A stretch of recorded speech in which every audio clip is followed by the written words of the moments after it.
As part of a trip to launch the Commonwealth Games on behalf of the Queen, the Prince of Wales will also tour the South Pacific country to learn how inhabitants recovered from devastating Cyclone Pam in 2015. But Philip is worshipped as a deity by the people of Tanna, one of the many islands that make up Vanuatu.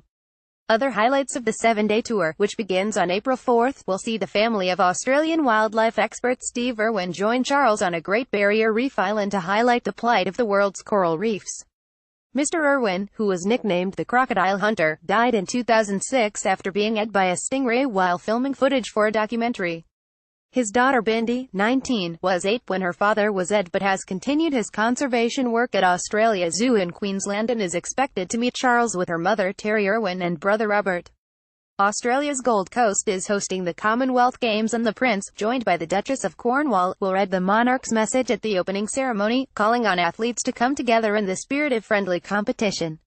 During the visit, Charles and Camilla will tour the athletes' village and the Prince will hold meetings with Australia's Prime Minister Malcolm Turnbull, Commonwealth leaders attending the sporting tournament and present medals to swimmers. The Duchess is only joining her husband for the first 3 days of the tour and during that time will host her own event, a reception for WOW, Women of the World, a global movement supporting women and girls pursuing action and change. Charles will carry out events in the cities of Brisbane, Cairns, where he will visit one of the busiest centres of the Royal Flying Doctor Service, and the communities of Darwin and Gove in the Northern Territories.